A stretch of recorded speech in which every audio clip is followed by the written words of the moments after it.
Thoubal district के मनुंग चना लेबा चरांगपा खुनगंग फाउदुना चेलिबा अरोंग तुरेल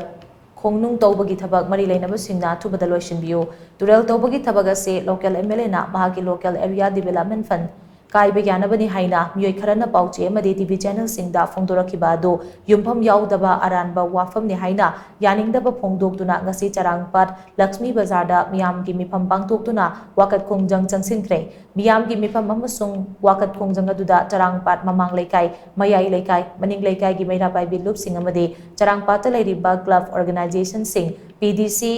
साइवा एसडब्ल्यूवाईसी माइचोन साया उसिदा डीयूसी अमसुंग राइडोगे मिहुत सिंगसु सरुयाकी वाकन मिफम अदुदा सरुयाकीबा कोनसम पोरैतोना हाई इंडिया लेंगा की जल जीवन मिशन की मखादा हौजिक चरांगपाट ममांग लेकाय मेय लेकाय अमसुंग मनिंग लेकाय दा वाटर सप्लाई स्कीम अहुम साबा लोइसिलक्ले अदुबु चरांगपाट दा चेलिबा किलोमीटर 3.5 सांगबा अरोंग तुरेल असि तौबा लोइसिनगदबा सुमनदगे मीटर चनी मुक्ता ngaisilaklaba matam asida athingba piriba si pibiganu arong turel asidagi amorakai yaudaba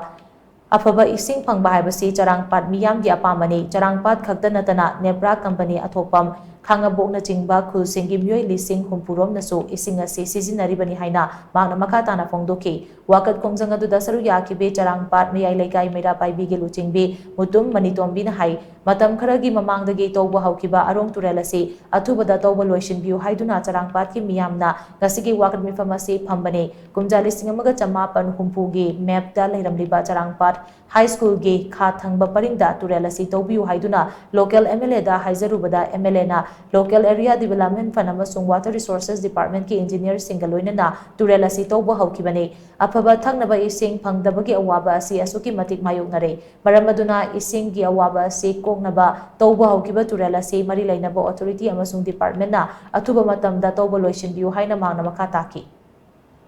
अखोना तोरेंसे तौबीनब हाइजबदा नची देने चही तरागी ममांगदे हाइरपदो हंत चही अनीम की ममांगदगी अरोंग तोरेंसे वाटर रिसोर्सेस डिपार्टमेंट ने डीसी ने एमएलए ने तौरकांदा तौबा होरकिबनी ममांगलोमदगी किलोमीटर अम्मा मखाई मुक तौसलकांदा मनिंगलोमद किलोमीटर अनी तौसलकांदा लोइमक तौसलगा समजनब मोइबा जॉइनिंग ओइबा अखोगी मीटर चाम यांखै मुक्ता हारिबा मफम सिदा लेबा कोई पतालेन अहुम खक्तना मसी येलकांदा अरोंग तोरेन तौबगी प्रोग्राम मसी लेफनबनी हारिबा जे हौजिकते मिसिंग यामपगी मतुंगिना तोरेल की पाक चावबा अमसुंग तोरेल की वाटर बॉडी ओइदोरिबा अखोई चांगपा अमसुंग नेप्रा कंपनी अदगी अथोपम खापो हाइबा मी लिसिंग हुंफु मुजे चागदोरिबा अदुगुमि लाखफम मोरिबा अरोंग तोरेन नाकलोमदा थैरगा तुरेल से तौबियोना हाइबनी अदुबु अखोई प्रजागी अपामबगी मतुंगिनदी तुरेल से चुमना अदुम तौबा पामी मरमदी तुरेल से थैरगा तौखिबा हाइबसी मोसनबा अमोट अकाय अखोइना तुरेल से येंथोके अफबा इसिंग सिजिनगे हाइरकबा मतमदा मदु नाग येतुदा अखोइना उबा फंगदे हौजिक अखोइना मरिन चुमना तौबियो हारिबा मफम जगा सिददी अखोइगी सोरोक मपानदा ओइबनिना अरुबा अफबा अदगी अमोट अकाय तौसनबा जगा सिंगजे अखोइ इमिना इखोंना उबा फंगगनी